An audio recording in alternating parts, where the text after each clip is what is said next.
මගේ කොඳු වැටපෙලේ ඇදයක් තියෙනවා. ඒකත් දුරට ඇත්තටම සනීපයි. කොන්දේ ඇදයක් තියනවලු. කොඳු වැටපෙලි.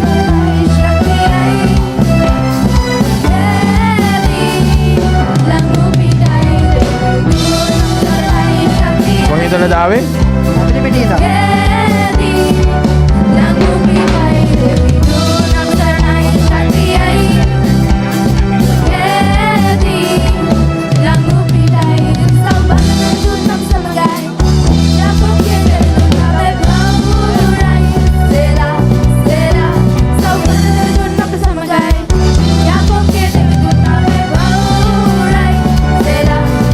පාස්ටර් යාගේ කොඳු වැටපෙල 150ක් ඇදයිලු.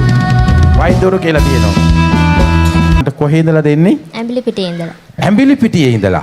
ඉච්චර දුරක් ගෙවාගෙන අද මෙතනට ආවා. ඇයි අද මේ සනසුරුමක දේවස්ථානට ආවේ? මගේ කොඳු වැටපෙලේ ඇදයක් තියෙනවා. ඒක දැන් අවුරුදු 8ක් විතර තිස්සේ ඉඳලා අවුරුදු 8ක් තිස්සේ කොඳු වැටපෙල ඇද වෙලා තියෙනවා. කොච්චර ප්‍රමාණයක්ද? 150ක්ම 150ක්ම ඇදයි. මේ කොඳු වැටපෙලේ ඇදේ නිසා ඔයාට දැනුණු අපහසුතාවයන් මොනවද? මම ගොඩක් තැන්වල අසරණ වෙලා තියෙනවා මේ ලෙඩේ නිසා.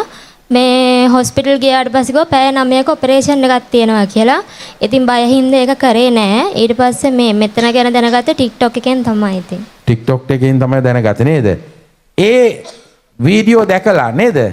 ඔයා මෙතනට ආවා. දැන් මොකද ඔයාට දැනෙන්නේ? මට මෙතෙන්ට එද්දිත් දැන් මාස 5-6ක විතර ඉඳලා ලොකු වේදනාවක් තියෙනවා කොන්දට. කොන්දට ඔව් ඉතින් 150ක් ඇදයි කියන්නේ කොහොමත් ලොකු වේදනාවක් තියෙනවා නේද? එක්කම තමයි මෙතෙන්ට ආවේ. දැන් මගේ වේදනාව ගොඩාක් දුරට ඇත්තටම සනීපයි. ඇත්තටම සනීපයි. දැන් මට වේදනාවක් දැනෙන්නේ නෑ. සම්පූර්ණ සුවයි. ඔව්. කවුද අවසුව කරේ? දෙවියන් වහන්සේ. දෙවියන් වහන්සේට මහිමේ වේවා.